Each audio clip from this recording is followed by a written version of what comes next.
Now, in the last video, I talked about the theme of the social system within England, and of course, that just wasn't within England with the nobility; it was on the continent of Europe as well. There are other themes to this as well, and many themes. One is the theme of hasty generalization and assumption, because everyone in this book assumes things. When Pip goes to the big house, it is assumed that it is going to better him. When Pip comes into his great expectations, it is assumed that Miss Havisham is the one who has set him up.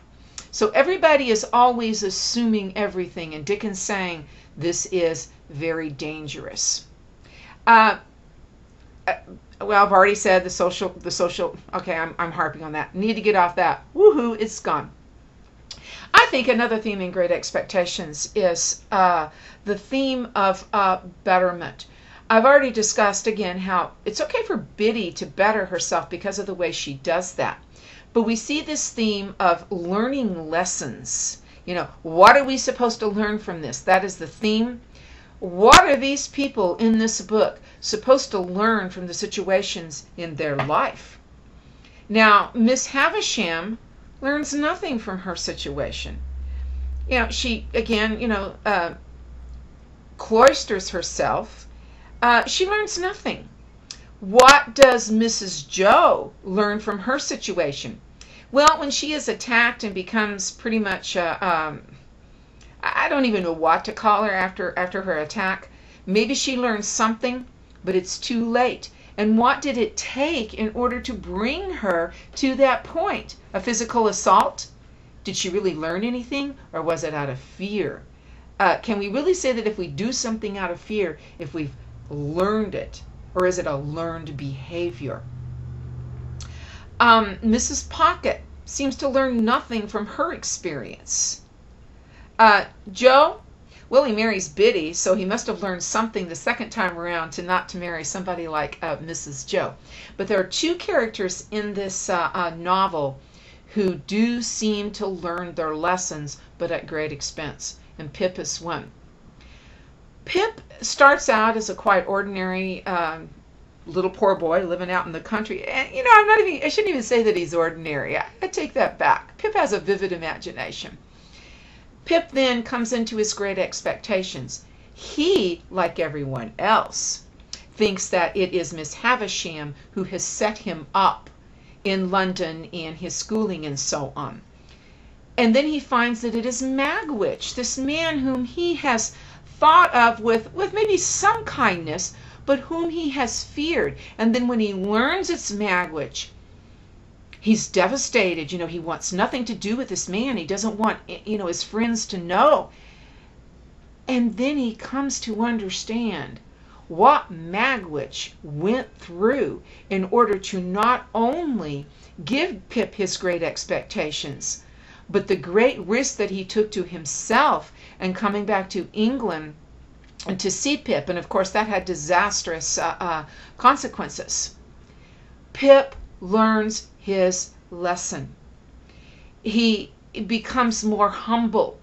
He thinks less of the class structure. He stops lusting after Estella.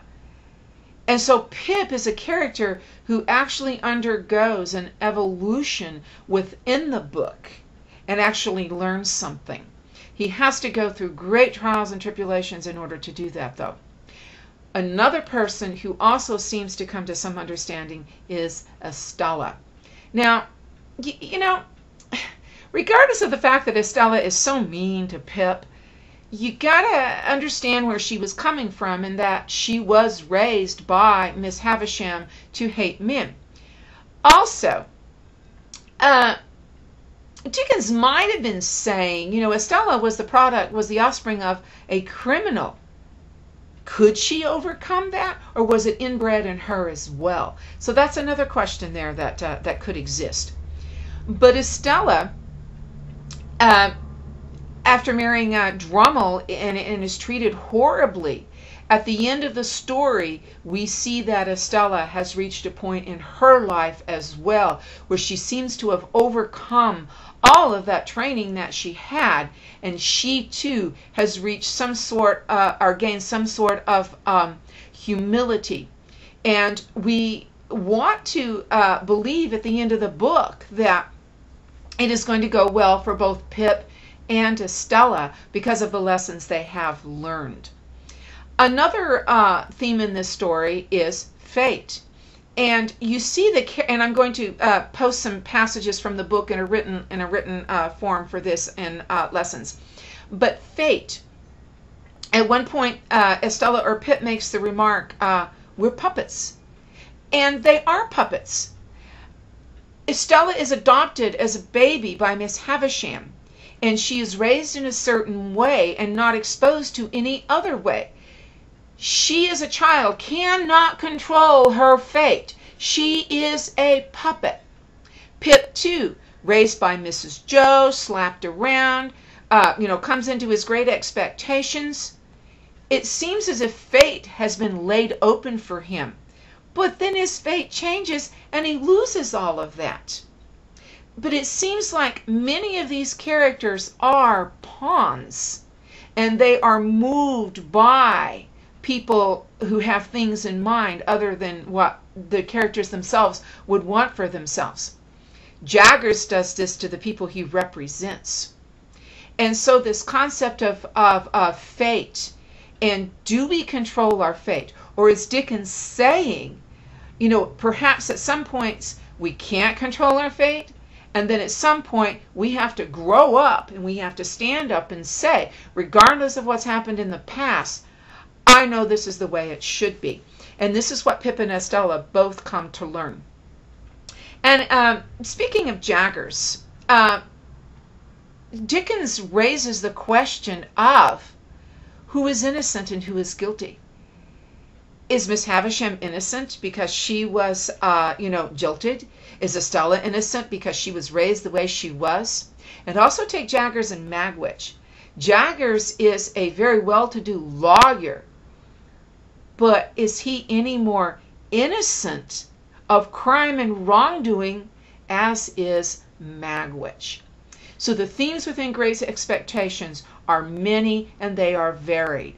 Now in short stories, usually the themes are kept much more simple and there may be only one, but within Great Expectations there are loads of themes.